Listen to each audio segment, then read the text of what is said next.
Hello guys! Ayan, samahan nyo ako. Maglalangis tayo ngayon ng electric pan. Bali, ito yung bossing niya. Busing. Kaya, bali, itong dalawa. Ito yung harap, ito yung likod. Ngayon, dalawa lang nagiging dahilan or sanhi ng paghina ng electric pan.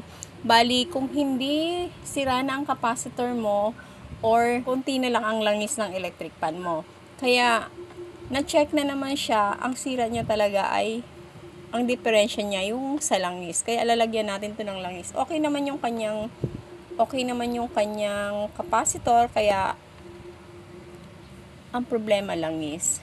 Kaya ito, maglalagay tayo dito sa unahan para pati maiwasan ang pagganit ng takbo, iwas sunog ng motor. Ayan.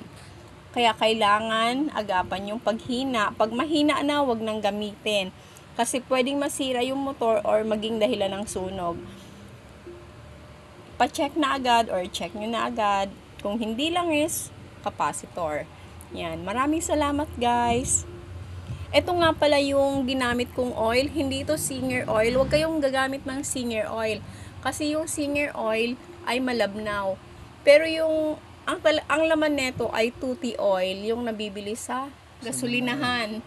Yung mga pang-motor. Kasi hindi siya malabnaw, matagal gamitin, matagal matuyo. Ayan guys. Oh guys, ayan na. Try na natin. Okay na. Naikabit na lahat.